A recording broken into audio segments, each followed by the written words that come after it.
Okie dokie, Brian.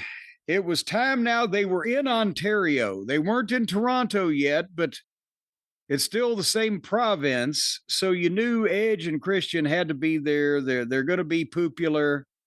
They're hometown heroes coming back, making good home province heroes. What are they doing with the build of this match? Well, now they've almost sidelined poor Dax. We'll get to that in a minute. But I don't understand how, if this is, again, the point you made the other day, and even more so because this isn't a husband and his wife against a husband and his wife. Well, we don't know. We're not trying to pry on people's personal relationships.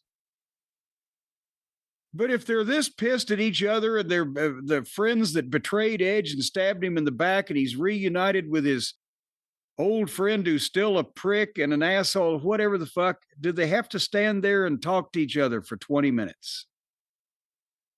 And then get in a fight instead of just...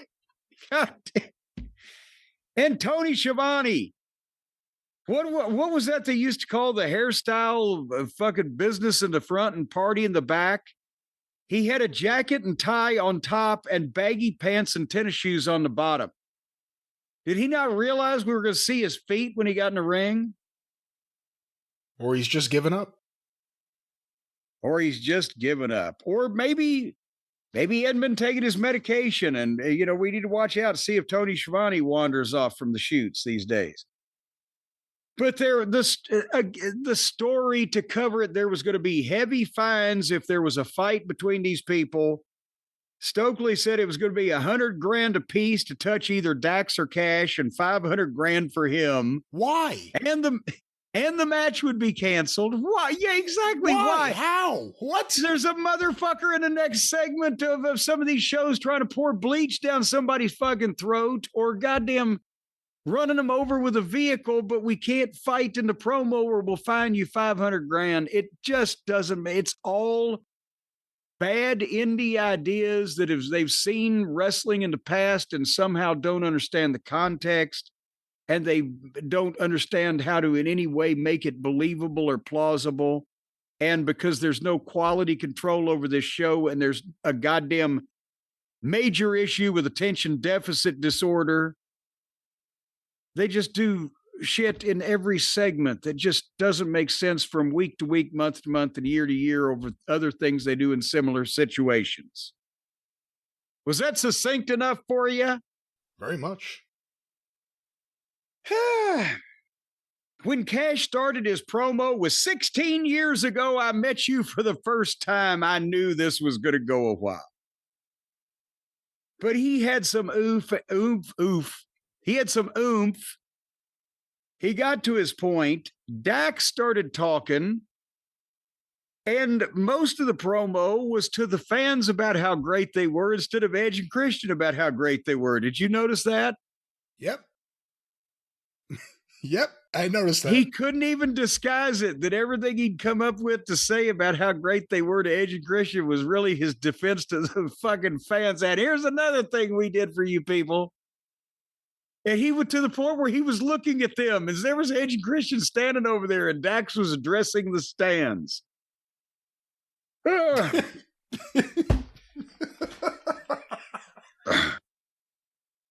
So, well, at least he wasn't down in their face personally where one of them might have fucking slapped him. Jesus. So then Edge snatched the mic away from Dax and actually picked up the energy. And I know you're not a fan, and I have not been a fan of some things of recent years, but he can cut a promo with some fucking energy at least. And he got the people with it because it sounded like he meant it, and he had the right inflections and paused every once in a while in the right place and didn't fuck up punchlines or mispronounce words or whatever the rest of this fucking crew does on a regular basis.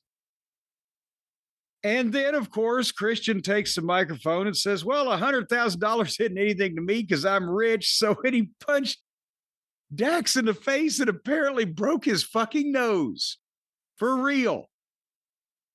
Because they get in a big fight and Security runs in and everybody gave security a bunch of their finishes.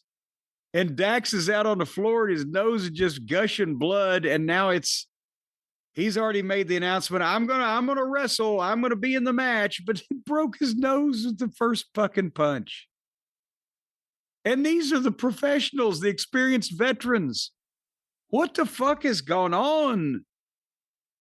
Yeah, I wasn't sure, I mean, it looked like what it looked like, but I was still like, let me see what exactly cut him. And he was standing there at the very end, and you just see the blood pouring out of his nose. Like, oh, okay, it was a broken nose. There was, I don't know if it was cut on the bridge or whatever, maybe, but the blood was coming out of his nose. He broke his nose.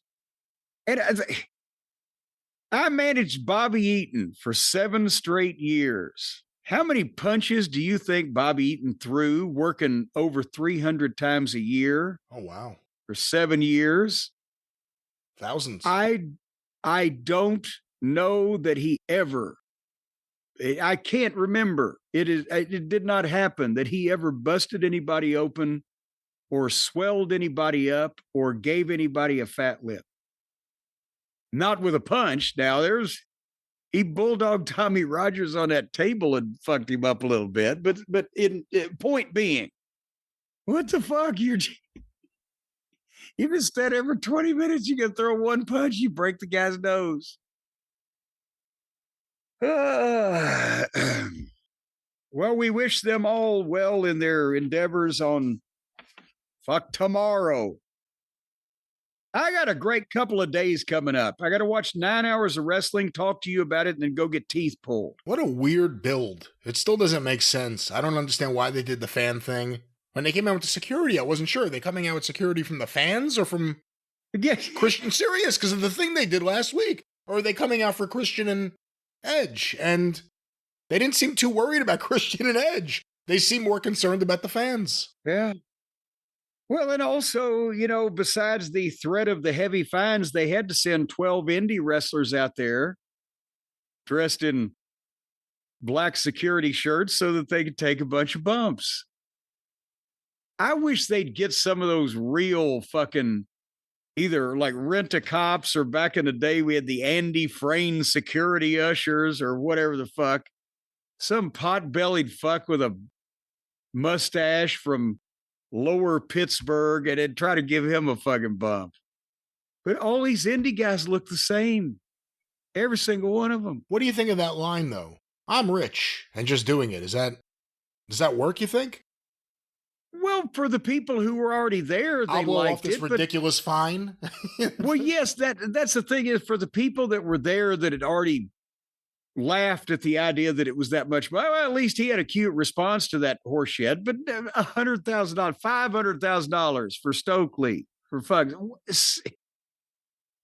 Even the smart fans who know that the guys make a lot of money don't believe that, much less the average person on the street is going, what the fuck? $100,000 bullshit.